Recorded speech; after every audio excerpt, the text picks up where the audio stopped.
Hi எல்லாருக்கும் வணக்கம். இன்றைக்கி நான் பேச போகிற topic no caste no religion. எந்த இன்ஸ்டியூஷனுக்கு போனாலும் சரி என்னை அந்த காலமை ஃபில்லப் பண்ண சொல்கிறாங்க, ஆனால் எனக்கு அதில் விருப்பமே இல்லை, நான் அந்த காலமை எம்டியாக விட தான் நினைக்கிறேன் அப்படின்னு நீங்கள் சொல்கிறவரா, தாராளமாக நீங்கள் எம்டியாக விட்டுட்டு வரலாம். ஆர்டிகல் 21 ஆஃப் இந்தியன் கான்ஸ்டியூஷன் ரொம்ப கிளியராக சொல்லுது, right to life and liberty. அது உங்களோட தனிப்பட்ட விருப்பம் தான், யாரும் உங்களை ப்ரெஷர் பண்ண முடியாது. ஆனால் அது சட்டத்துக்கு உட்பட்ட விஷயமா இருக்கணும். அதை தாண்டி அடுத்தவங்க யாரையும் கஷ்டப்படுத்துகிற விஷயமா இருக்கக்கூடாது. ஸோ நீங்கள் ஃபில்அப் பண்ணாமல் வரலாம். ஆனால் நீங்கள் ரிசர்வேஷன் கேட்டகரிக்குள்ளே போகிறீங்க, எனக்கு ரிசர்வேஷன் வேணும் அப்படின்னா அந்த காலமை நீங்கள் எம்டியாக விட முடியாது, கண்டிப்பாக ஃபில்அப் பண்ணும். பிகாஸ் அதில் இன்னும் அந்த அப்டேட்ஸ்லாம் எதுவும் பண்ணலை.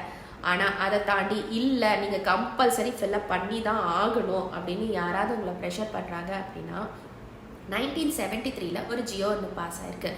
அதோட அவேர்னஸை நீங்கள் அங்கே ரொம்ப ஸ்ட்ராங்காக பேசிட்டு என்னால் ஃபில்அப் பண்ண முடியாது, அது எனக்கு தேவையில்லாத ஒரு காலம் அப்படின்னு சொல்லி நீங்கள் அந்த அப்ளிகேஷனை அங்கே சப்மிட் பண்ணிட்டு வர்றதுக்கு உங்களுக்கு முழு உரிமை இருக்குது. இது தாண்டி நான் no caste no religion certificate வாங்கணும் அப்படின்னு நினைக்கிறீங்க அப்படின்னா அதுக்கு யாரை அணுகணும், என்ன பண்ணணும் அப்படின்னு நீங்கள் தெரிஞ்சுக்க விரும்பிங்கன்னா கீழே கமெண்ட் பாக்ஸ்லையோ இல்லைன்னா இன்ஸ்டாகிராம் பேஜ்லையோ போய் டிஎம் பண்ணுங்கள். நீங்கள் யாரை அணுகணும், எப்படி வாங்கணும் அப்படின்னு நான் சொல்கிறேன்.